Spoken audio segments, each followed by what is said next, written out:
Jika percepatan gravitasi di permukaan bumi G, maka percepatan gravitasi pada ketinggian 2R dari permukaan bumi adalah R besar biasanya menandakan jari-jari suatu planet, karena di sini bumi maka jari-jari bumi.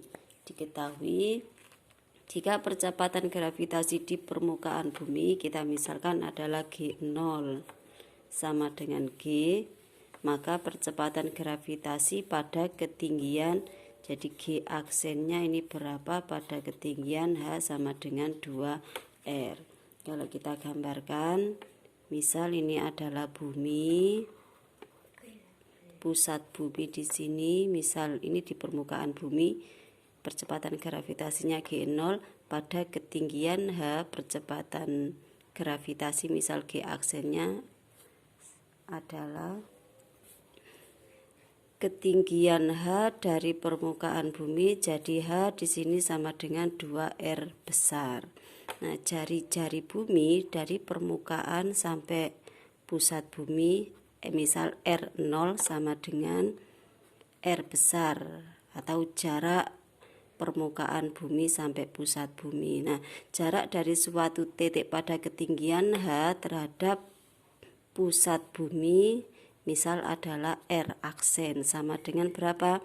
H ditambah R besar atau jari-jari bumi, jadi 2R besar ditambah dengan R besar. R kecil ini jarak, jadi di sini sama dengan 3R besar. Untuk mencari percepatan pada ketinggian, percepatan gravitasi pada ketinggian H bisa pakai perbandingan, jadi G0 per G aksen sama dengan jarak R aksen kuadrat per R0 kuadrat.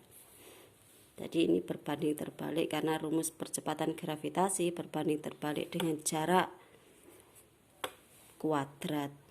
G0 G, G aksen tetap G aksen, R aksen kuadrat atau R aksennya sama dengan 3R kuadrat, kita kuadratkan. R0 sama dengan R besar kuadrat. Nah, jadi G per G aksen sama dengan 9R kuadrat per R kuadrat. R kuadrat bisa saling membagi, ini tinggal 1.